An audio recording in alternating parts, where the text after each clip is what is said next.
Welcome back to our channel. இன்னைக்கு நம்ம சேனல்ல ரொம்பவே ஈஸியான ஹெல்த்தியான டேஸ்டான செம்பருத்தி பூ சட்னி தான் பார்க்க போறோம். நம்ம சேனலை சப்ஸ்கிரைப் பண்ணாதவங்க சப்ஸ்கிரைப் பண்ணிக்கோங்க. பக்கத்தில் இருக்கிற பெல் ஐக்கானையும் கிளிக் பண்ணி ஆல் கொடுத்துக்கோங்க. அப்பதான் நம்ம சேனல்ல போற வீடியோஸ்லாம் நோட்டிபிகேஷனா வரும். செம்பருத்தி பூ சட்னி பண்றதுக்கு தேவையான பொருள் பார்த்துடலாம்.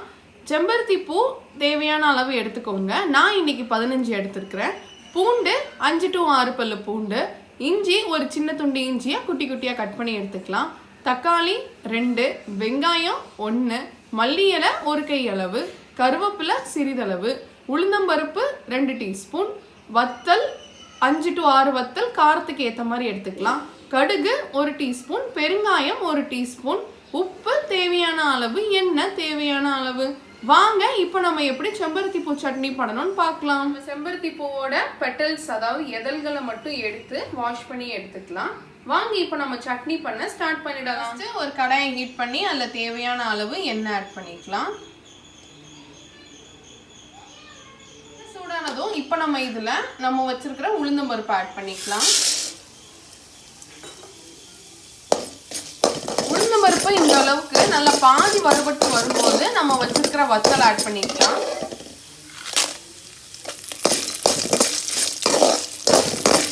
உளுந்தம்பருப்பும் வத்தலும் இந்த அளவுக்கு நல்லா வறுபட்டதும் இப்போ நம்ம இதை தனியாக எடுத்து வச்சிடலாம். நம்ம அதே கடாயில் இன்னும் கொஞ்சம் எண்ணெய் ஆட் பண்ணிக்கலாம். எண்ணெய் சூடானதும் இப்போ நம்ம இதில் இஞ்சியும் பூண்டையும் ஆட் பண்ணிக்கலாம்.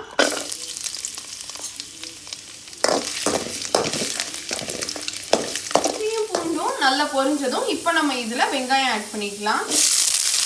வெங்காயம் நல்லா வதங்குற அளவுக்கு நல்லா வதக்கி எடுத்துக்கலாம். வெங்காயம் இந்த அளவுக்கு நல்லா வதங்கினதும் இப்போ நம்ம இதில் தக்காளி ஆட் பண்ணிக்கலாம். அதோட நம்ம சட்னிக்கு தேவையான அளவு உப்பும் ஆட் பண்ணி தக்காளி நல்லா வதங்குற அளவுக்கு நல்லா வதக்கி எடுத்துக்கலாம். தக்காளி நல்லா வதங்கினதும் இப்போ நம்ம இதில் கருவேப்பிலையும் மல்லி இலையும் ஆட் பண்ணிக்கலாம். இப்போ இதையும் நல்லா வதக்கிக்கலாம்.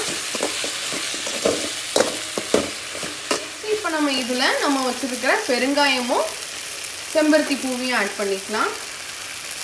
பூ நல்லா சுருங்கி வர்ற அளவுக்கு நல்லா வதக்கி எடுத்துக்கலாம்.